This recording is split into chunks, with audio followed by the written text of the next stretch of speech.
Hi friends, welcome to our channel. Potato cheese balls எப்படி செய்யுதுன்னு பார்க்கலாம். 3 உருளைக்கிழங்கு எடுத்திருக்கேன். அதில் தண்ணி ஊற்றி குக்கரில் வேக வச்சுக்கலாம். ஒரு 3 விசில் வந்தோடனே ரெடி ஆகிடும். மசிச்சு விட்டுக்கலாம்.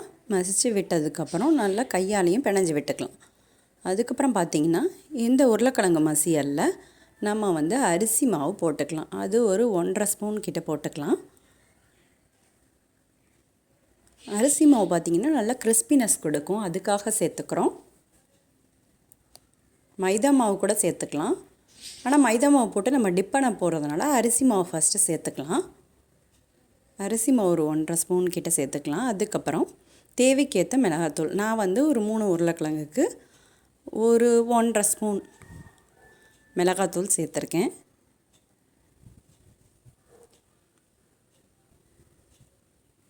அதுக்கப்புறம் உப்பு தேவையான அளவு. நான் இந்த இதுக்கு தகுந்த மாதிரி ஒரு 1.5 ஸ்பூன் கிட்ட சேர்த்துருக்கேன்.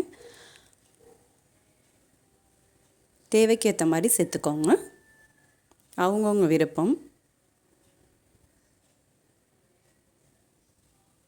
எல்லாத்தையும் போட்டு நல்லா கலந்து விட்டுக்கோங்க. அதுக்கப்புறம் மிளகுத்தூள் கொஞ்சம் சேர்த்துக்கலாம். மிளகுத்தூள் காரத்துக்கு ஏற்ற மாதிரி ஒரு ஸ்பூன் சேர்த்துக்கோங்க.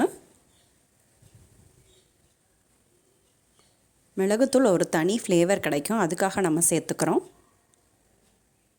அதுக்கப்புறம் எல்லாத்தையும் நல்லா ஸ்பூனால் நல்லா கலந்து விட்டுக்கோங்க. மஞ்சத்தூள் போட்டுக்கோங்க, நான் அதை காமிக்க மறந்துட்டேன். அதுக்கப்புறம் ப்ரெட் க்ரம்ஸ் நான் அரைச்சி வச்சுருக்கேன் மிக்சியில், அதை கொஞ்சம் சேர்த்துக்கிறேன். அது ஒரு ஸ்பூன் கிட்ட சேர்த்துக்கலாம். எல்லாத்தையும் சேர்த்து நல்லா கலந்து விட்டுக்கோங்க.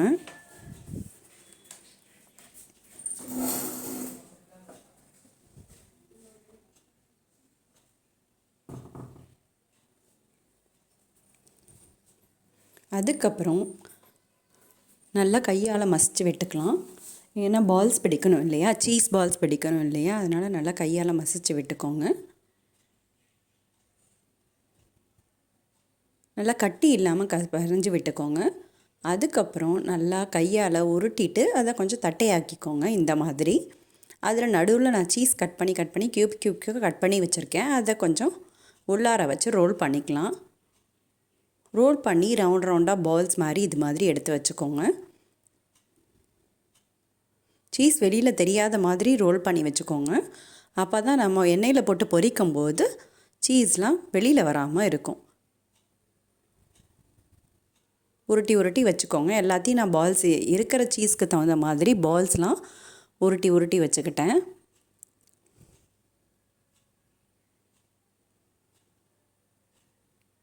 அதுக்கப்புறம் பார்த்திங்கன்னா நான் மைதா மாவு கரைச்சி வச்சுருக்கேன்.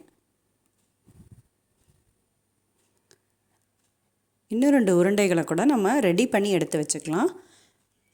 என் பொண்ணு தான் பண்ணிகிட்ருக்காங்க. 2-3 பால்ஸ் இது மாதிரி ஃபர்ஸ்ட் ரெடி பண்ணி வச்சுக்கிட்டு அதுக்கப்புறம் எண்ணெய் காய நம்ம பால்ஸ் ரெடி பண்ணி வச்சுக்கலாம். நம்ம மைதா மாவில் டிப் பண்ணி ப்ரெட் க்ரம்ஸில் டிப் பண்ணி போடும்போது ரொம்ப கிறிஸ்பியாக இருக்கும். மைதா மாவு போட்டு வச்சுருக்கேன். ஒரு 2 ஸ்பூன் கிட்ட அப்போதைக்கு போட்டு வச்சுருக்கேன். அதில் கொஞ்சம் தண்ணி மிக்ஸ் பண்ணி வச்சுக்கலாம். ரொம்ப திக்காகவும் இல்லாமல் கெட்டியமாகவும் இல்லாமல் நம்ம டிப் பண்ணி எடுக்கிறதுக்காக அந்த பால்ஸில் கோட் ஆகணுங்கிறதுக்காக நம்ம லைட்டாக விட்டு கலக்கி வச்சுருக்கோம். அதுக்கப்புறம் பார்த்திங்கன்னா பால்ஸை எடுத்து மைதா மாவில் டிப் பண்ணியாச்சு. அதுக்கப்புறம் ப்ரெட் க்ரம்ஸ்லேயும் டிப் பண்ணியாச்சு. நம்ம எண்ணெயில் போட்டு இப்போ பொரிக்க வேண்டியதான். ப்ரெட் க்ரம்ஸில் நல்லா கோட் ஆகிற மாதிரி எடுத்துக்கோங்க. கோட் பண்ணிவிட்டு நல்லா கொஞ்சம் உருண்டை போட்டு பிணைஞ்சு விட்டுக்கோங்க.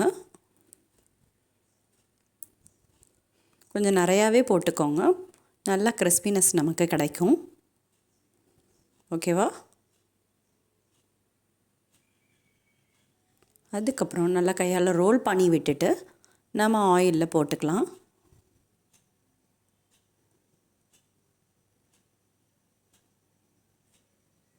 ஃபர்ஸ்ட் 1 சைடு வேகட்டும், உடனே திருப்பிடாதீங்க. அதுக்கப்புறம் லைட்டாக எண்ணெய் எடுத்து மேலாப்பில் ஊற்றி விட்டுக்கோங்க. அப்போ தான் கொஞ்சம் உடையாமல் இருக்கும். ஏன்னா உடஞ்சிச்சின்னா சீஸ்லாம் வெளில வந்துருச்சுன்னா ஆயிலே ஸ்பாயில் ஆகிடும். கொஞ்சம் லைட்டாக பரட்டி விட்டுக்கோங்க. பார்த்து பரட்டி விடுங்க, சீஸ் வெளில வந்துடும். நம்ம லைட்டாக பரட்டி விட்டால் போதும். ஃபர்ஸ்ட் நான் ஒரு இது மட்டும் போட்டு பொரிச்சிருக்கேன். ஏன்னா 2-3 இது போட்டோம்னா மிக்ஸ் ஆகி சீஸ்லாம் வெளில வந்துச்சுன்னா ரொம்ப கஷ்டம். அதனால தான் அதை இப்போ வெளியில் எடுத்துக்கலாம். இந்த மாதிரி இன்னும் ஒரு பால்ஸும் ரெடி பண்ணி வச்சுருக்கேன். அதையும் நான் போட்டு எடுத்துக்கிறேன். ஃபர்ஸ்ட் போடும்போது ஒன்று போட்டு எடுத்து பொரிச்சு பாருங்கள். அதுக்கப்புறம் பார்த்திங்கன்னா 2-2 3-3 போட்டுக்கலாம். கொஞ்சம் சீஸ்லாம் வெளில வராமல் பார்த்துக்கோங்க. குழந்தைங்களுக்கு இது மிகவும் ரொம்ப பிடிச்ச ஸ்நாக்ஸ். இது மாதிரி செஞ்சு எடுத்துக்கோங்க. அவ்வளோதான், நம்மளோட சீஸ் பால்ஸ் ரெடி ஆகிடுச்சு. பொட்டேட்டோ சீஸ் பால்ஸ் யாராருக்கு பிடிக்கும்? இது குழந்தைங்களுக்கு ரொம்ப பிடிச்சமான டிஷ். நீங்களும் இது மாதிரி செஞ்சு கொடுங்க. தேங்க்யூ. சப்ஸ்கிரைப் பண்ணிக்கோங்க.